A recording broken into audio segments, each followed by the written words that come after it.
Les amis, qu'on commence cette vidéo entre quatre yeux, posés tranquillement devant la caméra, vous devant votre écran. Franchement, les frérots madrilènes, les frérots supporters du Real Madrid, vous êtes tous d'accord qu'aujourd'hui, c'est la merde.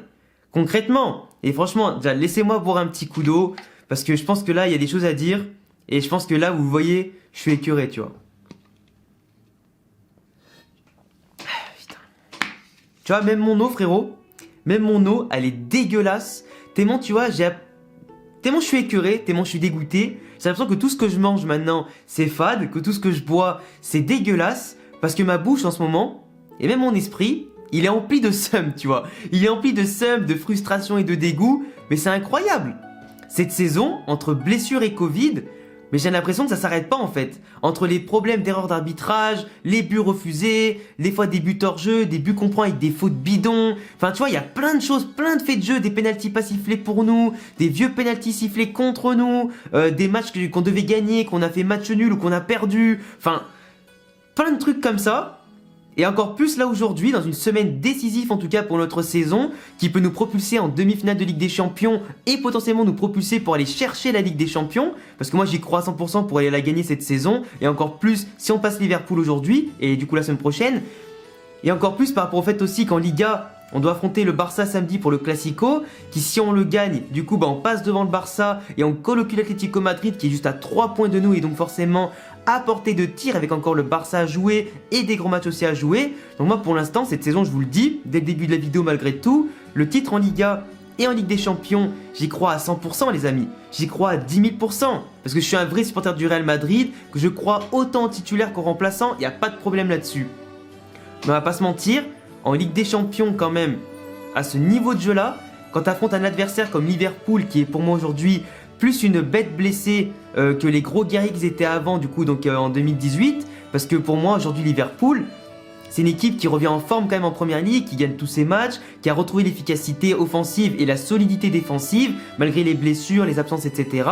Ils ont quand même réussi à reprendre une belle dynamique, un peu comme nous en Liga, on a une belle dynamique aujourd'hui, que les jeunes performent, que les cadres ont retrouvé limite une seconde jeunesse, que malgré les blessures et les changements de tactique et de joueurs sur le terrain et même de formation et tout ça, on arrive à s'en sortir. On a aujourd'hui deux belles équipes du Real et de Liverpool, qui sont quand même deux équipes revanchardes, qui ont un honneur aussi à mettre en jeu en Ligue des Champions, qui misent sur cette compétition pour sauver leur saison. Donc forcément par rapport à l'expérience, par rapport aux grands joueurs qu'ils ont chacun et de part et d'autre, ça va pas être facile, ça va jouer sur des détails. Du coup, quand tu as de gros absents, comme Van Dijk, comme Gomez et Matip d'un côté, et Ramos Varane de l'autre, ça va être très compliqué, autant pour Liverpool que pour le Real. Mais quand t'es le Real Madrid et que là aujourd'hui t'es dans une belle dynamique, que tu voyais vraiment une belle confrontation, que t'avais tes armes, que t'étais confiant, perdre Varane en plus de Ramos et Carvajal qui est pas là aujourd'hui, mais qui sera sûrement là au retour et au Classico samedi, bah ça fait chier. Franchement, ça fait chier. Vous pouvez dire tout ce que vous voulez, ça fait chier. Mais vraiment.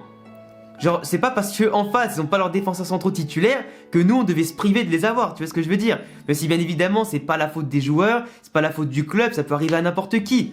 Et vraiment, moi, le Covid, je sais pas ce que vous en pensez, mais il fausse toutes les compétitions. Là, j'ai encore vu tout à l'heure, là, pour le Bayern, il y en a certains qui ont le Covid. Il y a Gnabry, je crois, qui a le Covid. Il y en a d'autres aussi chez le PSG qui l'ont, etc. Vraiment ça frustre, parce que nous en tant que fans de foot, au-delà du match du Real Liverpool, t'as envie d'avoir les meilleurs joueurs sur le terrain. Tu souhaites jamais une blessure du côté de l'équipe adverse, ou encore moins le Covid, parce que c'est grave le Covid, tu vois, c'est une maladie, tu vois, qui peut tuer des gens. Donc tu dis, t'as envie d'avoir les meilleurs joueurs sur le terrain, t'as envie que les joueurs adverses soient en bonne santé, faut pas que les supporters adverses, après que tu leur aies mis une raclée, ils te disent, ah il me manquait lui, etc. Tu vois, t'as envie qu'il y ait toutes les équipes types, qu'on les domine et qu'on les démonte avec l'équipe type, contre leur équipe type, pour être réglo, tu vois. Là aujourd'hui je suis désolé, mais pour moi la balance, au départ je pensais que c'était du 50-50, mais là aujourd'hui elle penche beaucoup plus du côté de Liverpool en leur faveur que du côté du Real. Parce que nous offensivement, depuis 2 ans maintenant, on ne compte pas sur notre Galactique Eden Hazard, qui de base devait relancer un beau projet de jeu offensivement. On ne peut pas compter non plus en défense sur le capitaine emblématique Ramos et Varane. Eux de leur côté, je le répète, ils n'ont pas Van Dijk, ils n'ont pas Gomez, ils n'ont pas Matip, ils ont quand même pu compenser avec Kabak et Phillips qui ont en tout cas pu prendre de l'expérience ces derniers mois et trouver des automatismes, etc. Mais aussi il y a même Fabinho qui peut jouer en défense centrale pour apporter de l'impact physique, de l'expérience, de la tactique et aussi de la belle relance technique pour les contres, etc. Apporter de la solidité derrière et compenser bien sûr par Wijnaldum ou Naby Keïta pour compenser à milieu de terrain avec Milner, Thiago, etc. Donc tu vois, Liverpool a quand même de la ressource. Nous, on peut faire descendre, je sais pas, comment il s'appelle, Casemiro en défense centrale si jamais, mais je veux dire Casemiro, il fait quand même pas mal de fautes, c'est pas le joueur le plus propre. Donc si tu mets en défense centrale, à mon avis, ça risque aussi, en termes de vitesse, d'impact physique, etc., de poser problème. Même si dans le physique, il risque d'être plus dans l'engagement, et voire des fois dans l'excès d'engagement. Donc un penalty, un carton rouge, ça peut très vite arriver, vous connaissez un peu le joueur. Mais Militao, pour moi aujourd'hui, c'est peut-être son occasion. Franchement, même si j'ai des doutes sur Nacho, Militao, Nacho il fait une excellente saison pour l'instant, donc c'est à la limite j'ai plus confiance en lui qu'autre chose. Mais Militao, pardon, pour moi, ça peut être sa saison, enfin ça peut être sa semaine charnière si tu veux. Ça peut être la semaine qui sauvera son avenir au Real Madrid. Vraiment.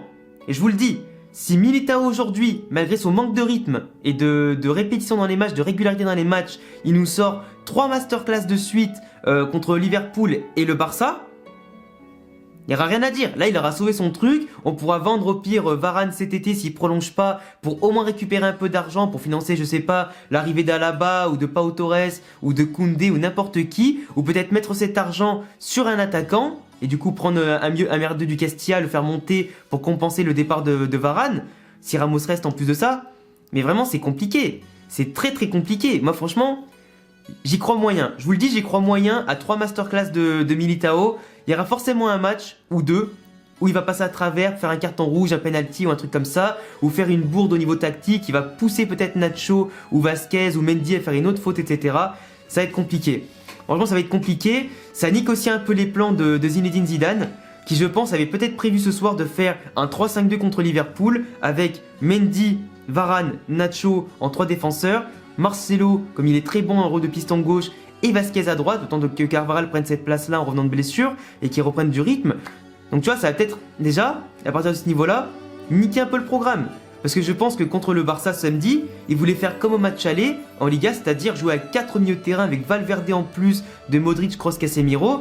Là, il va pas forcément pouvoir le faire parce que des fois, Valverde va peut-être devoir jouer ce soir aussi dans un milieu à 4 ou peut-être rentrer plus tôt que prévu, ou je ne sais pas, on verra. Et du coup, ça va peut-être un peu détruire les plans de Zidane et les chambouler parce qu'il avait sûrement bien préparé ses matchs contre Liverpool et Barcelone, bien sûr en ajustant au match retour contre Liverpool, suivant le résultat du match aller et comment ça se passe au Classico. Mais voilà, moi je suis quand même déçu de voir que le Covid va encore une fois fausser un match et une belle confrontation avec des absents de luxe de chaque côté qui seront pas là, même si pour Liverpool c'est plus de véritables blessures que le Covid. Là par contre on peut rien y faire, mais vraiment on avait nos armes, on était confiants, on avait la solidité défensive en ce moment, on avait un équilibre de jeu, on avait du beau football. Et ne pas avoir Varane, même si c'est pas en ce moment ses meilleures saisons, il était quand même meilleur en ce moment, même sans Ramos, que d'habitude. Et vraiment, je trouvais que Varane reprenait confiance en lui, il prenait de plus en plus le leadership derrière. Et vraiment, j'étais content de le voir jouer en ce moment. Il faisait moins de boulettes, il était assuré, il était confiant, il dirigeait bien, comment il s'appelle, Nacho, Mendy à gauche, etc. Franchement, il était trop bien, tu vois. On était au top. Avec un milieu masterclass, une attaque masterclass, des Asensio et Vinicius qui sont de plus en plus décisifs, qui font vraiment ce qu'on leur demande, c'est-à-dire être décisifs et impliqués partout. Non, vraiment, c'est un petit peu... Voilà quoi, je suis désolé. Là, c'est une petite vidéo à chaud, les amis, pour dire à quel point je suis écœuré. Mais vraiment, sachez que je reste confiant quand même pour aller gagner chez nous contre le Barça samedi et contre Liverpool passer en demi-finale.